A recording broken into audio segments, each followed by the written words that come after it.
প্রকৃতির কোলে খোলা আকাশের নিচে কলাপাতায় সাজানো সেই ঘ্রাণ ভরা রান্না, এটাই তো আমাদের আপন ছুটির খুশি। বন্ধু স্বজন, হাসি আনন্দ আর খিচুড়ি মাংস সব এক হয়ে মিশে গেছে কলাপাতায়।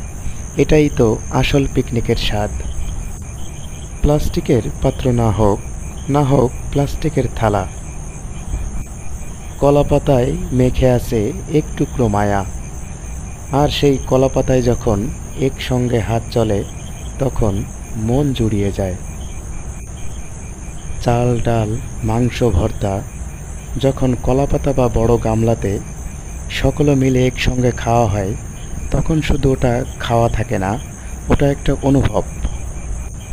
যন্ত্রের জগতে এক টুকরো শান্তি, আর সেই শান্তির মাঝেই কলাপাতায় খাওন, এটাই বাঙালির আসল সুখ।